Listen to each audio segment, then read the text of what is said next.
And welcome back, rugby fans, to Rugby411. As always, I'm your host. My name is Joshua Shibata, and this is our MLR Power Rankings for Week 15 of the 2023 MLR season. Just 3 more weeks left, 3 games for every team left on the docket. It is going to come down to the wire. It is very exciting. Only 2 playoff spots have been secured so far, one in the West, one in the East. We'll go a little bit more into detail about that as we go through the power rankings. Depending on how things work out, I might do like I did one year where I'll do a breakdown of playoff scenarios because there are still only 3 teams have theoretically, mathematically been eliminated from the playoff spots. And again, I'll go over that as I go through the power rankings. So there are still, theoretically, a lot of teams left for just 3 playoff spots in each conference. So scenarios still to kind of play out. Nothing has been completely set in stone except for, again, 2 of the teams in the conferences. One of them, specifically in the Eastern Conference, has pretty much earned themselves home field advantage till we get to the MLR Championship, as long as they continue winning throughout the playoffs. And again, all that I'll go through with the power rankings. To be honest, not a lot of surprising results. Especially if we go through our Super Brew results, pretty much very, very predictable outcomes. So not a lot of changes in the power rankings, just 2 teams flip-flopped. So we'll probably go over these pretty quick. And not to say that the games weren't exciting, but also the games were pretty much just, okay. We've had a lot more exciting games throughout the season, but again, teams have been pretty beat up. Teams are really struggling to maintain rosters, and as I've always said, rugby, especially in MLR, is a game of attrition. It really is about who has the healthiest roster as we start to wind our way down into the playoff run. So let's go over, starting from the bottom, of course. Unfortunately, still in the number 12 spot, your Toronto Arrows, who suffered another loss this week, losing to New England. They played New England earlier in the season, and they weren't blown out as badly as they were in that game where they lost 80 points. New England put up against them. But it was close. New England came into Toronto, defeating them 57-20. Again, Toronto dealing with a lot. They didn't have a couple key players. No Brody, no Mitch Richardson.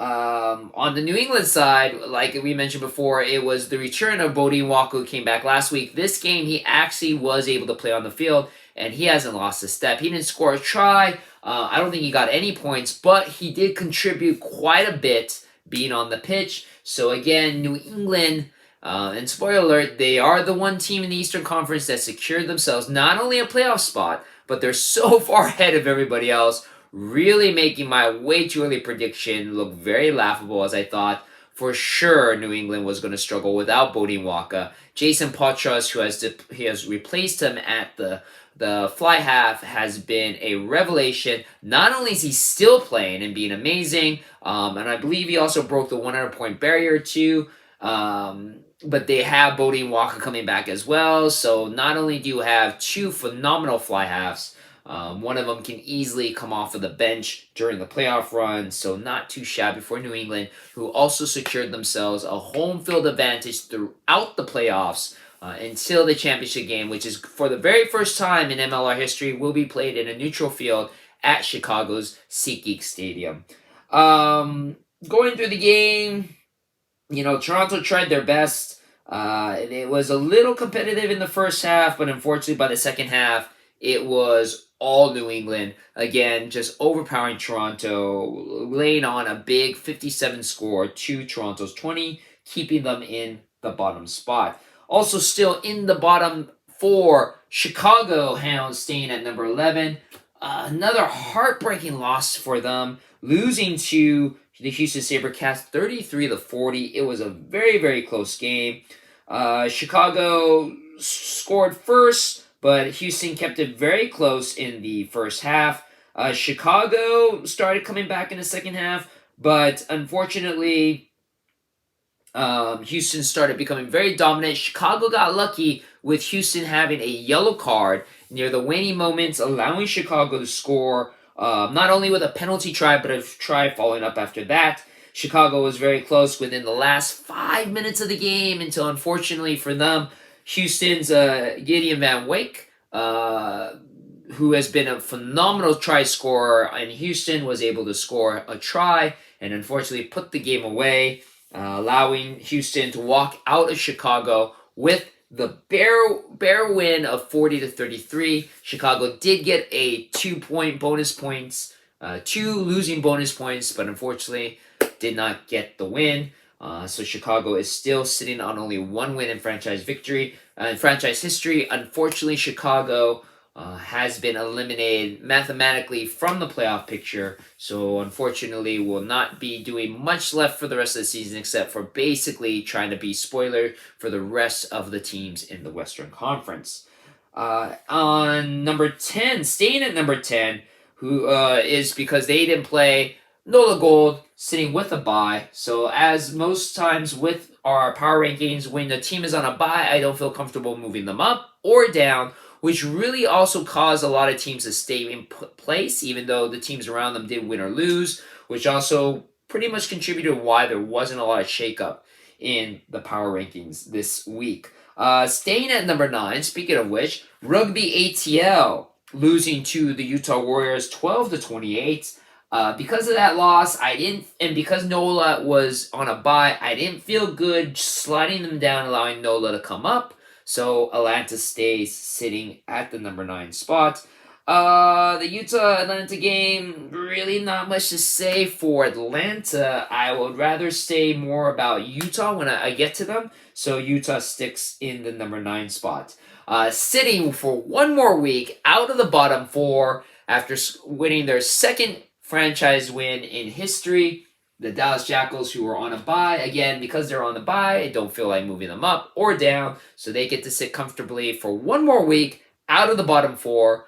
We'll see. They have 3 games left in the season. Hopefully, they'll be able to stay out of the bottom 4, but that does mean that they have to win at least another game or so, and that's going to be a little bit tough for Dallas, but who knows? Who knows? They've actually been improving their gameplay throughout the season. So maybe not this year, but next year it'll be interesting to see how Dallas fares with now the growth of the team, finding themselves an identity and a culture.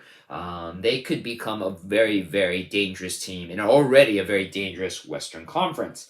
Number 7, your reigning and defending MLR champions, the New York Rugby Ironworkers, are staying at number 7 after losing a very tough game to the number 1 team in my power rankings, the San Diego Legion, 13-36. Again, because of the loss and because Dallas is on a bye, I didn't feel like switching them, so New York gets the benefit of staying at number 7. Only thing I can really say about that game, other than just that San Diego was very overwhelmingly dominant over New York, is congratulations to the Butcher Dylan Fawcett. He is the 2nd player to ever play 75 games in Major League Rugby. So congratulations to Dylan Fawcett on that huge achievement. New York is struggling right now to stay within the playoff picture. They are sitting currently in 3rd place. They are only 5 points ahead of Rugby ATL and 6 points ahead of Nola Gold. So Atlanta and Nola are still in the race, and they can easily jump over Rugby New York. With a game that's really going to be interesting is in 2 weeks. It's going to be between ATL and New York playing in ATL. That game will definitely have huge ramifications on that 3rd playoff spot for the Eastern Conference. Number 5, Old Glory, who lost to Seattle 19-41. Kind of a lopsided loss. They're the only team to slide down a spot because of that loss. Again, Seattle, just like San Diego, looking like a very, very dominant team. Old Glory was trying its best to start off, but man, I'll talk about him a little bit more when I talk about Seattle, but Inu Fudi has been another player who has been phenomenal this season. He scored a beautiful try out of a interception pass to get the try. Actually, Inu Fudi, again, I'll talk a little bit more when I talk about Seattle, but he scored his his third career hat trick in MLR history. In this game, he was completely dominant. Not much really to say about Old Glory in this game. It really was all about Seattle, so we'll just stick it at that. They slide down a spot to number 6. Moving up a spot, the aforementioned Houston SaberCats that were able to down the Chicago Hounds. Barely able to walk out of Chicago with the win, but enough for them to move up a spot with Old Glory losing to Seattle. At number 4, basically, the top 4 stayed the top 4 because they basically did what they needed to do. Utah Warriors defeated Rugby ATL 28-12. Big shout out to Joe Mono, who scored his league-leading try scores for this year, his 12th try. So he is the top try scorer for this season with 12. Also, shout out to the second man to play 75 games in Major League Rugby, Angus McClellan. That's even a bigger achievement because he's played all 75 games for one franchise, the Utah Warriors. Big shout out to Angus McClellan, who joined Dylan Fawcett for Rugby New York as the only 2 men so far to have 75 caps or 75 games in Major League Rugby. Congratulations to the 2 of you. Huge accomplishments. Another thing to say about that game between Utah Warriors and Rugby ATL is that Utah, again, looking very dominant in that game, keeping their playoff hopes alive.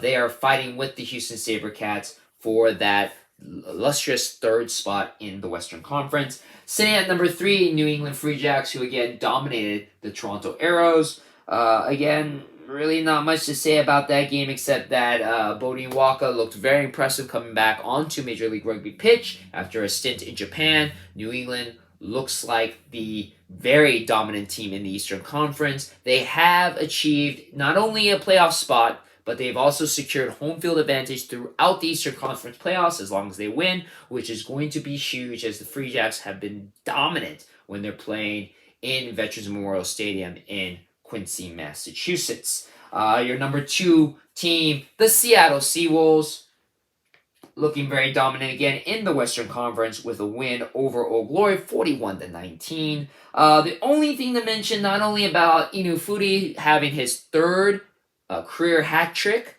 on that game, but man, AJ Alatimu, who's usually very consistent, was very inconsistent today. 5 kicks off of the tee that he missed. He was 3 for 8. He's only missed 5 conversions or penalty kicks the entire season, and he matched that in just 1 game. Very off day for AJ Alatimu, but didn't really make a difference against Old Glory. Seattle Seawolves still were very dominant, and they look very dominant going into the Western Playoff Conference. And of course, now the number 1 team, the most dominant team, I feel, in my power rankings, the San Diego Legion, going off of a win over your reigning, defending MLR champions, New York Ironworkers, 36-13. Only thing I have to say about that game, shout out to Richard Judd, the fly half for the San Diego Legion, who had a brace in that game. He is looking phenomenal for the San Diego Legion. With that win, San Diego secured themselves a playoff spot. They haven't secured home field advantage just yet because the Seattle Seawolves are technically just 5 points away from them. But as I mentioned before, Seattle Seawolves haven't really secured themselves a spot just yet because we have some very important games between them, Utah, and Houston that are going to be coming up specifically next week. As next weekend we have Seattle going to play against Utah. If Seattle wins that game, they secure themselves a playoff spot. If Utah wins that game, Seattle is still having to fight to secure a playoff spot. If Seattle defeats Utah, Utah technically hasn't been eliminated just yet from the playoffs, but it's really going to have to come down to how Houston does and then what happens to Seattle for the remainder of the season. Because again, Only 3 games left in the season, guys. So every point counts, every game counts, except where it comes for New England, who secured themselves their home field advantage. San Diego, with a win, obviously, next week, will probably secure themselves home field advantage as well, especially if Seattle loses to Utah. So, again, those are my power rankings. Not really much has changed. And again, as you start to see with my power rankings, it kind of matches up with the standings in both the West and Eastern Conference. You have your top teams in the West, your top team in the East, and then everybody else kind of catching up. Again, it's going to be interesting to see if New York is able to hang on to earn that third playoff spot. They have to fight off against both Rugby ATL and the NOLA Gold. Now, let's go over our Super Brew results. As I mentioned before, a lot of the games were pretty much predictable. No, you can definitely tell with the results of the Super Brew weekly results. Let's bring them up. And in the end, I think pretty much everybody, for the majority, got all the games right. So we have a lot of people sitting at the top. But in the end, BT Woodrow, congratulations, you got the gold cap. You had slightly more bonus points than everybody else. Fighting so close for that second spot. It was a 3-way tie between James A6117 and MSDRC83, and Paisang Man all came in second place with 9 points. I came very close behind in fifth with 8.5 points. Unfortunately, at the very bottom, after having an amazing week last week, Frisco, my brother, Frisco Flame, at the bottom with just 3 points. Not much has changed in the overall standings. Let me pop that up. And in the end, the top 5 has not changed. MSDRFC 83 still sits at the top. Congratulations to you, brother Matt, for being the first player to score 100 points in our season. So he broke the 100-point barrier, 100.33, coming in at second place with 7 points behind SD Cal Guy, still within striking distance. John Hawkins is right behind him with 90.83. Jahaigo, hope I'm pronouncing that correctly, 88.99. And Harry coming in at fifth, 85.66. Even though there's only 3 games left, all 5 of those guys are players. All 5 of the players still have a chance at that number 1 spot. SD Cal Guy is still within striking distance. So just like in Major League Rugby, all you Super Brew players in my Super Brew pool, every game still counts. Every pick still counts because anything can happen as we lead to the very end. And remember, this is just for the regular season. It's this contest that we're having. So we only have 3 weeks left. And the top prize is, again, a MLR t-shirt of your choice, courtesy of myself. So, as always, thank you very much for watching my video. Again, it's getting exciting. Nothing has been too secured yet, except for just 2 places technically in the playoff position. But we still have a lot of teams fighting for those last couple of playoff spots. It really will come down to the very end. So as always, thank you very much for watching my video. Always appreciate the support, and I'll see you on the pitch.